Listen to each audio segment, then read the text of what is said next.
Okay, so Overlord is finally here. It's time to play some Stellaris, and I have to admit, I am really excited to play this game again. It has been a long time. It's one of my favorite games ever.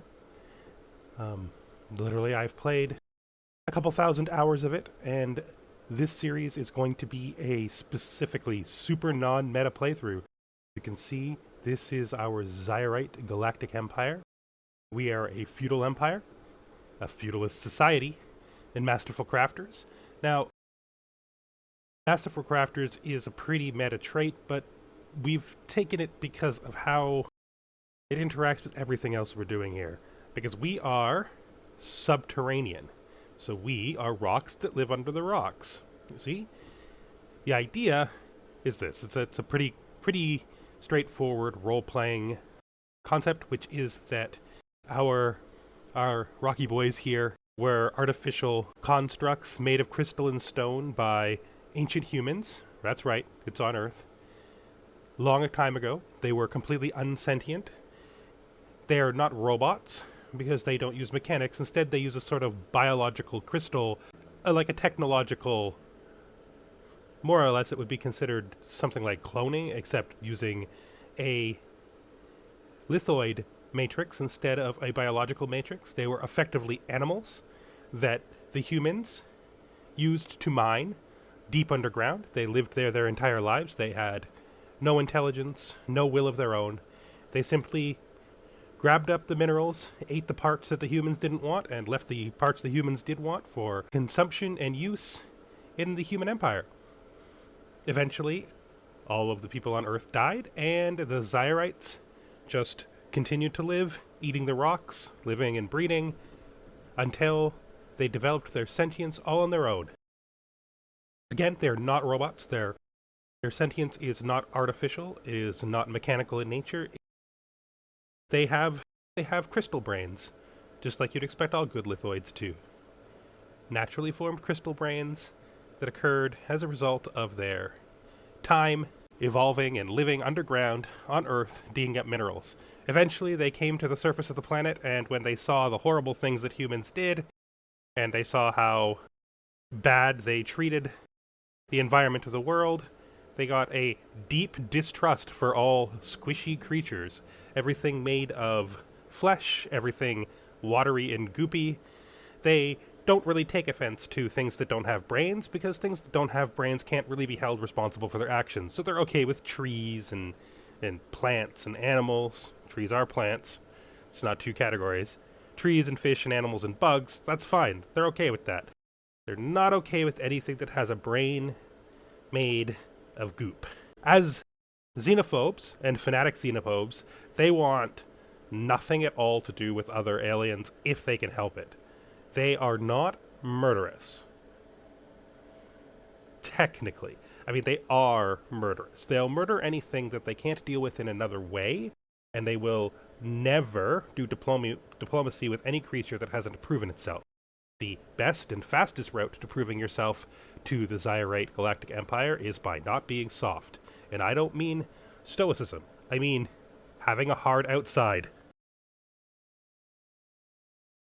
Doesn't have to mean being made of rock. You know, some bugs are hard on the outside, and machines are definitely hard on the outside. So they're more likely to tolerate at least the presence of such creatures, although diplomacy with them is not going to be one of equality ever. They are perfectly willing to use slaves, and squishy slaves are perfectly fine. They acknowledge that squishies breed faster than them, and that can be useful. But if they find something squishy that is not of immediate use to them, they have absolutely no problem whatsoever with killing it or expelling it from their planets, depending on whether they're having a good day or a bad day. So we are lithoid, and we are cave dwellers. What does this mean? Well, the two things interact with each other in an interesting way. Because we're lithoid, we do not lose the extra pop growth speed from cave dwellers because we're not biological pops.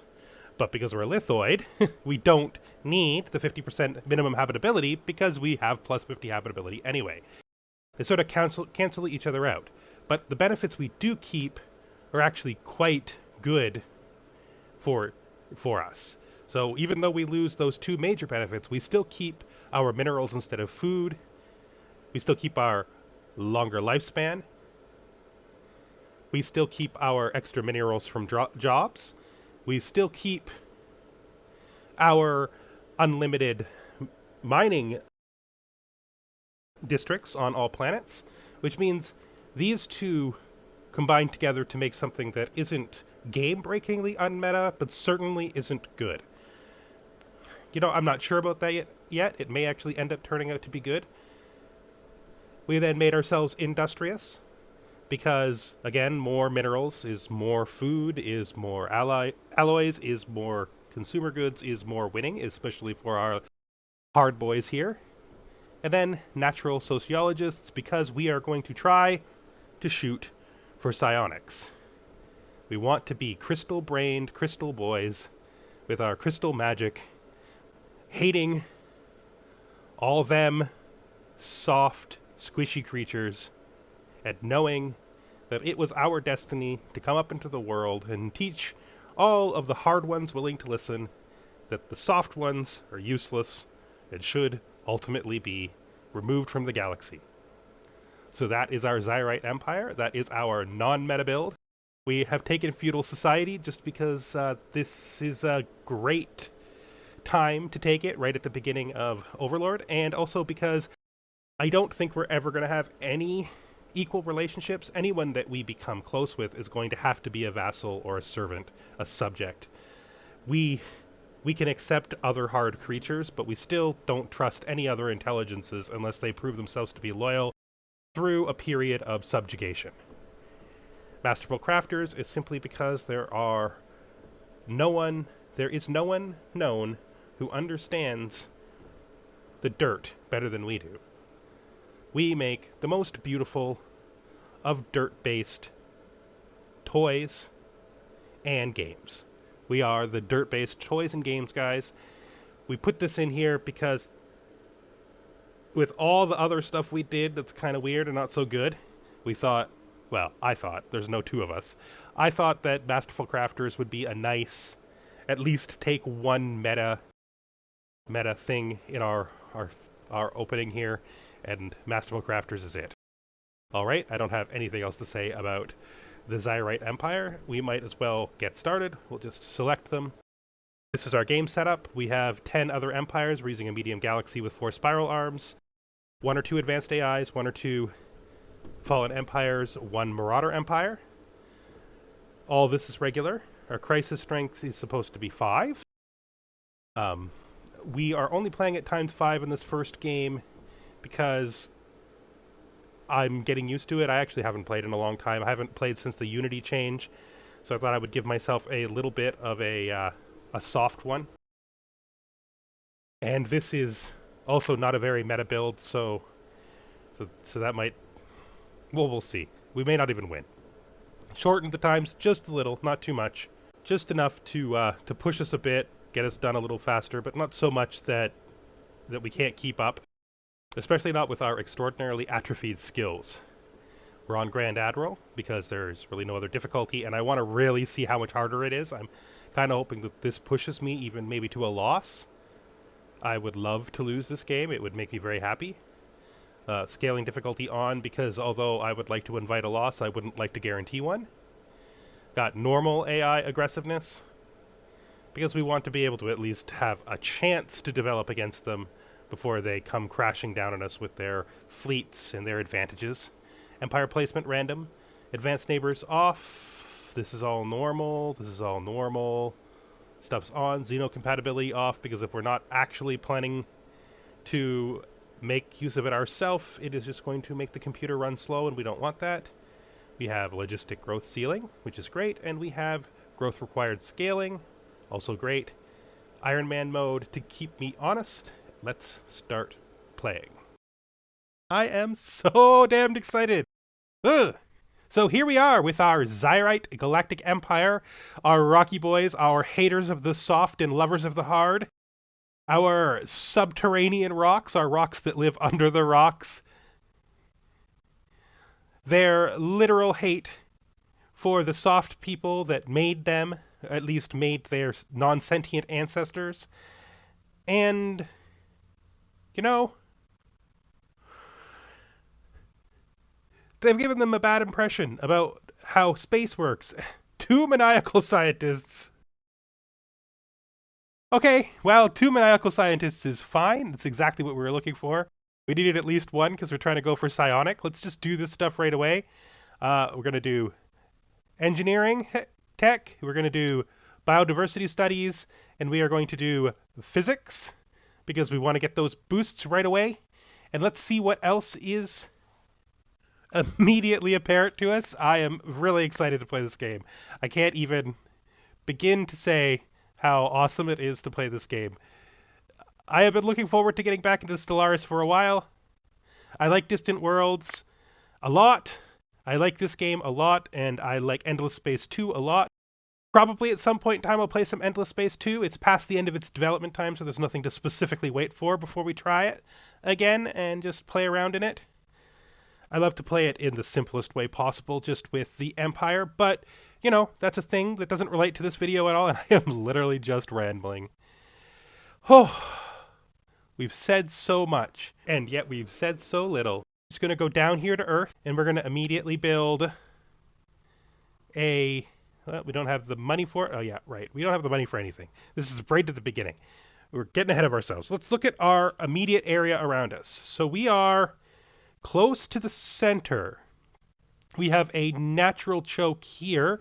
In fact, we have a very strong choke here that will block off 2 separate directions. And the likelihood is that these will both, just because of the way this is shaped, these will both end up being one Empire borders. So we probably want to put a space station right here as a choke with this 15 Arctic world. We have a desert world and a continental world. That's actually really great because that means only one of these is our special planet, and that's just a really good start. Take our first scientist here and just immediately send him out to survey this. Then we're going to survey this. And then we're going to survey this. Because at the beginning of the game we're going to get a ton of Unity, we're going to treat this like it's the old days, back when you used to buy scientists with energy, because our Unity production is going to be quick compared to other empires, other non-spiritualist empires, and we should take advantage of that to get our explorers out there doing the exploring thing. We're not going to retrofit our ships because it's really not just it's really just not a thing I do. I understand why you do it, but it's just not how I play really. I prefer to play in a more natural way where, you know, I don't think that we would have built those ships and then just immediately taken their guns off. It feels very mechanical, like clunky to me. I'd do it in multiplayer, but not in a single player game.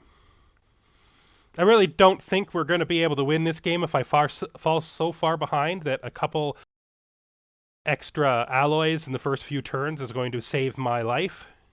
I really hope it doesn't turn out that way. If we look at Earth here, we can see we have 2 jobs, which means we don't have to rush out more jobs right away. We don't have enough amenities, which isn't great, which means we're probably going to have to build another temple relatively quickly. You get our population, everything's good here. We need to keep these 2 in balance as best we can, so Sol, until we start colonizing other stuff, is going to be very much focused on keeping itself balanced, and we'll turn some of our early planets into specialized worlds right away to start pushing those things higher. Alright, we are playing a very specific, very awkward build, and we need to play to our strengths. Our biggest strength at the beginning is going to be the fact that we can colonize literally everything, and we're gonna. There's no point to leave anything uncolonized. We're gonna basically we're gonna have to make up for our huge deficit of population growth by making sure every single planet that we can reach and is inside of our protective area, because we are going to try to create some edges to keep our enemies away. Everything that's inside our protective area gets colonized, period. Small planets, whatever. It's worth it because we need population badly. All right, so we've set our techs. We've talked about the start of the game. And so we are just going to unpause and let things happen. Right here at the start, we're going to be on fast for a little bit. We have a new heir. A long time is going to pass before he gets in. Let's look at our leader. Our leader is an explorer, which is great early, and he's an expansionist, which is okay early. There's other things I would have rather had, but I'm not going to complain about either of those. Let's see what our governor is. Governor is building. That's good. So we have recovered artifacts from an ancient alien civilization on Marabath 2. They must have been active in this region of space approximately 12 million years ago, judging by the age of the artifacts. From what they have been able to piece together, our scientists theorize that these aliens, who called themselves the Volum Star Assembly, were worm-like annelids roughly 3 to 4 meters in length. They communicated with each other primarily through vibrations carried along their segmented bodies. That is disgusting. That is like the most disgusting, squishy I ever even thought we would have to deal with right away. Remnants. Administration on Earth has received the reports of alien remnants. Okay, well, yeah. That is definitive proof that there is aliens in the universe other than just our squishy ancestors and ourselves. So this, no. We wouldn't do this even if we could. That's probably why it's grayed out. They know what we like. It's wise to be cautious. No. No. Hostility. Any squishy that we meet is going to have to prove itself worthwhile before we'd even consider positive diplomacy with them. Ugh. I'm just talking too much. I'm just really excited to play this game, and it's got me just snap, talk. Here we go. So we're going to go with discovery first, just so we can get the extra research choice, and then we're going to switch over to exploration, finish exploration, and then come back this way. And under edicts, we're going to use our edict points to put on and map the stars. It's good. Going to take advantage of the fact that we are feudalists to buy a scientist who's cheap. Another maniacal scientist. We are just like rolling in the maniacal scientists. I think there are some pretty good like events that can be triggered by maniacal. So we're going to recruit this guy to put him onto his ship. And he is going to go over and check out these planets. Sort of heading over in this direction. Just survey that. Survey this. And you can just sort of come over here. And come back here and we'll decide what to do with you from there. Probably could have went the other way and it would have been better. Well, there's going to be another one soon. So, oh, wow. I don't know if I've mentioned this so far, but my whole idea with this thing was to go psionic as quickly as possible. Because I want to be like Crystal Rock, Magic Mind, sort of like New Age, living spirit crystals. That was sort of the thing I had in mind for this. And Findings Row, like right away, is definitely sort of indicating that might just be the path for us. Well, I mean, it's the path for us either way, but it's definitely, the game seems to be right on board with us going psionic. Going to be all these rocky mine boys. There's our next one, and we're going to just recruit somebody else. We live long anyway. This adds like 25 years to your life, but look, this guy is just 25 years longer, like younger, so it's like he gets them both, right? Right? Because he's 25 years younger. It's like anyway. And this science ship is just going to go up in here and do like this northern sort of area, even though there really is no north in space. Sort of want to go this way. Oh wait, I didn't do that right. I was not holding shift the whole time. And so we were just basically wasting our time here. Very interesting, because it looks like this is a block 2. And that's really good, because that means we have one strong cut here, right? And then we're sort of moving into the center. The cut from here is going to happen anyway because it has to block off this area. We're not going to do these for a while. Our construction ship is doing nothing. Well, that's perfect timing. We know without a doubt that a thriving biosphere is not something unique to Earth. Yeah, it isn't. Public at large are eager to learn more about the various forms of alien life found throughout the galaxy. Non-squishy, non-thinking life. It's okay to find like squishy things that don't think. They can even be cute sometimes. But the idea of something squishy thinking is the most disgusting idea in the galaxy. Like with their squishy brains, it's just like the thoughts are just like crawling in there in the liquid. It's we'll be okay. We don't have to imagine things we don't like.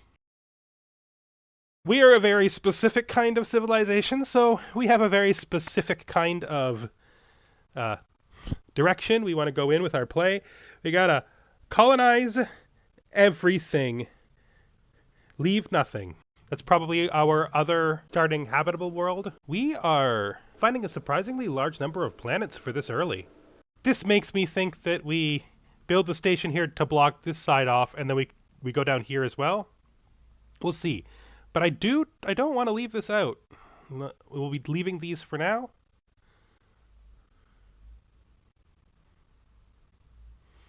All right, so we'll just take that. And we are definitely leaving all anomalies for now. I think once we've gathered a bunch of anomalies, we'll build a fourth science ship, and their job will just be to clean up the anomalies. So you're coming back that way. Maybe not come back that way. Maybe actually go this way instead. Like we're in a pretty strong position to like put a stop here maybe. Okay. Enigmatic spacefarers. So we have first contact here. Here. And if we look into here, do I like see? Yes, it's worrying. The news of alien ships humming through the ether. Yeah, it's actually ships. We have a super close neighbor. That would be really disconcerting if it's a ship. If it's actually a ship. Ghent. Ghent. You are exceptional among our people because you only hate the squishy a moderate amount. You can stand the idea of comprehending their existence.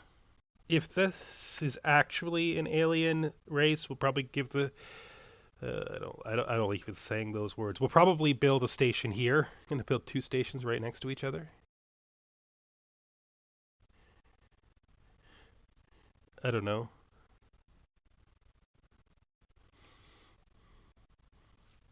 Leave it be for now. So let's go to Earth and see if we have created a new one of us. We have. We still have lots of minerals, so we're going to build an industrial district. Just before we do anything else, we're now going to switch over to expansion, which is great, and we are going to build a new construction ship. We're in a very closed area to start, which is really not bad, right? Like there's nothing up here. This is our next logical choke point, which is actually really quite good. It looks like we're going to be in a defensive area with a pretty decent number of like individual planets. Once we've finished scanning this, we're probably going to have to build the space station here first. We have no idea if there's danger over here, but we're certain there's danger down here, and we want to just block this right off. It's actually got me like really thinking about it. This can go here and take this, and this can move up here to Sirius and build here. And we need to start these colonizations. Don't have enough alloys, but that can be fixed with money. Now we do. So we want to find a system of naming. So each type of planet, cold, hot, and temperate, is going to have a single word that we're going to use over and over again, pulled from the random generator that represents that kind of world. Stelluk, I think, we'll use for cold, and then we will use the name of the system to come up with some kind of unique name for the planet. Stelluk Thoman. This will just let us organize. So we know ice planets are Stelluk. Probably build consumer goods here, like specialized in consumer goods. We need a planet specialized in consumer goods, a planet specialized in alloys, and a planet specialized in generators right at the start. Whatever planet we find that has the most generator districts on it will be the generator planet, obviously, and the other ones we'll pick just based on what comes up. Just going to push on expansion as hard as we can, because more planets equals more population, and we don't have a lot of ways to make population. Like, our population isn't going to go up fast on its own. There's a planet here that I think we missed. So we're just going to make sure that you go back and do this next, because the weird way that's structured. Just zipping along. Let's look at Earth and see if there's any blockers or anything worth clearing since we have a lot of money. Let's look at our features. Let's clear the population blocker, the one that only costs energy. That should be good. And maybe we'll get the energy districts? No, I think after this we're going to build a second research station. We don't have money for that, but we can make it so we do. I'm pretty sure, I didn't mean money, I meant minerals. Pretty sure that we can easily buy enough minerals to build a research lab, which is great. 17 desert world? Oh, the planet has anomaly. Can we build, does the other one fine then? Like, I will just leave that for now and do here instead. So this is a continental world. Burnhall? I like Burnhall. Let's call this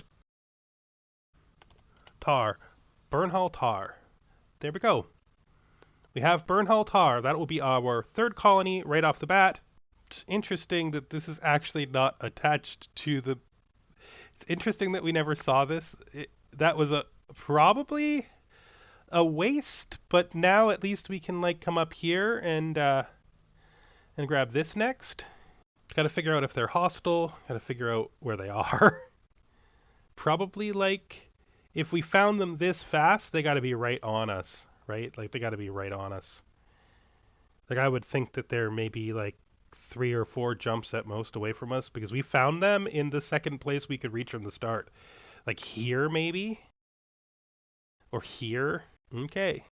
And there we go. First colony out.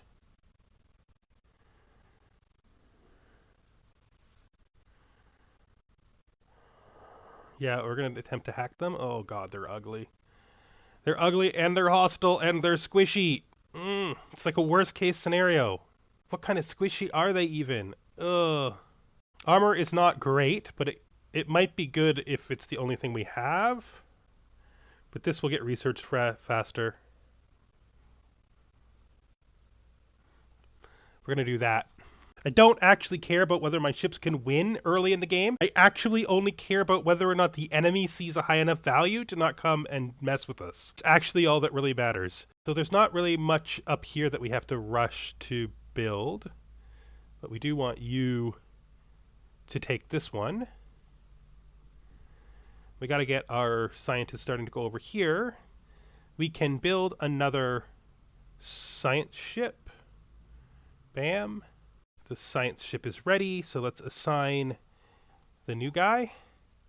Hello. You can start doing this area, because we kind of do need to know what's going on over here. And we're making a lot of fast progress, which is really great. We've got a lot of colonies, which will help to make up for the fact that we have a slow growth rate. The fact we never have to worry about food is very, very reassuring. In fact, as soon as we can, we're going to build another colony.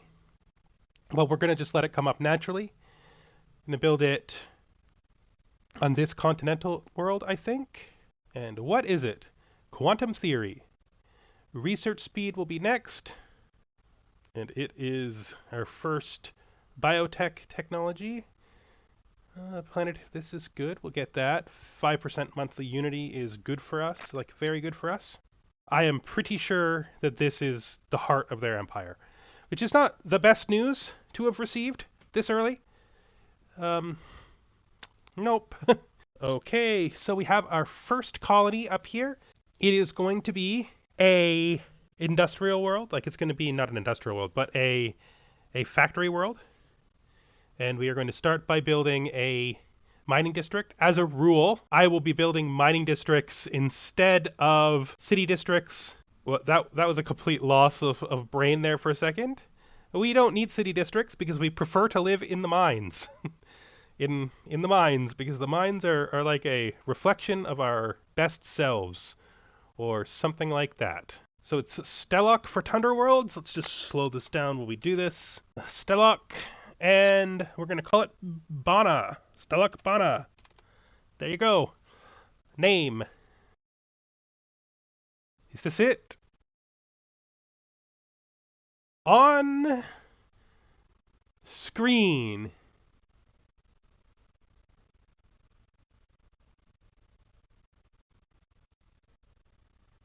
We have finished the first contract procedure.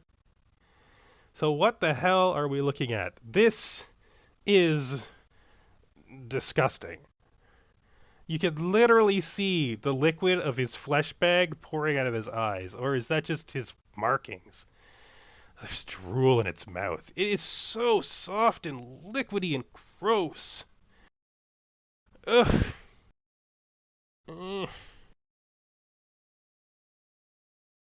I'm gonna be neutral. Just, the spirits do not look favorably on this meeting. No, they do not. First, absolutely. Look at this title, and this answer says it all. This doesn't matter. What the hell? We should assume the worst. They are the literal. Oh my god, they're so small. Guys, you're small. Wait, which, okay, this, and this. Okay, so this is where it happened. Oh, geez. All right. Yeah. Yes, you are. And,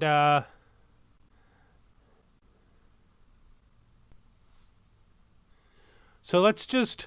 Gant did such a good job with his disgusting interaction with the disgusting liquids that come out of the soft squishies before that we're going to let him do the space squishies because he is good. Stellar Colony still has 2 jobs available.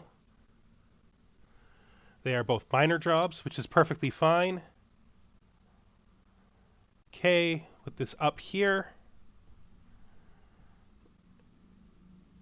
Leave that be for now, and then let's look at these guys. Show me where they are. So what we do with these guys is really going to depend on how squishy they are. If they're really squishy, probably we just take it. I mean, it's a Gaia world. It should be ours anyway. Yeah, if they're not that squishy looking, we might integrate them. Oh, they're so squishy. Oh, they're so squishy. They're so gross. Ugh, it's just... I don't even think they'd make good slaves.